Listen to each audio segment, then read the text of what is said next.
বলদ ও গর্ধপের গল্প। একসময় এক ব্যাপারী ছিল যে জন্তু জানোয়ারের কথা বুঝতে পারত।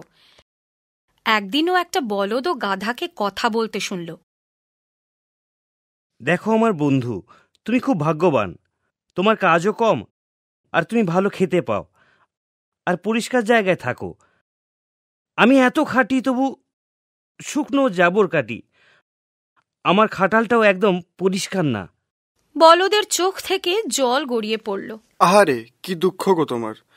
শোনো, কাল যখন মালিক তোমাকে নিতে আসবে, তুমি অসুস্থ হওয়ার ভান করো, আর বিচালি খেও না। এতেই তোমার ভালো হবে। ব্যবসায়ীটা গাধা আর বলদকে শিক্ষা দিতে চাইল। পরের দিন বলদ অসুস্থ হওয়ার ভান করায় গাধাকে মাঠে কাজ করাতে নিয়ে যাওয়া হলো।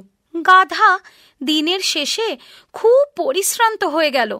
তখনও আক্ষেপ করতে লাগলো বলদকে ওই পরামর্শ দেওয়ার জন্য। তোমার এই বুদ্ধি দেওয়ার জন্য ধন্যবাদ বন্ধু। দিনটা আমার দারুণ কাটলো। কালকে দিনটাও আমি এমন করেই কাটাবো। না না, কালও যদি তুমি এমন করো তাহলে তোমায় কসাইয়ের হাতে বেচে দেওয়া হবে। ও তাই নাকি? তাহলে আমি কিছুতেই করব না। মালিকটি গাধার ব্যবহারে খুব হাসল। বলদটি আর কাজ করতে আপত্তি করল না।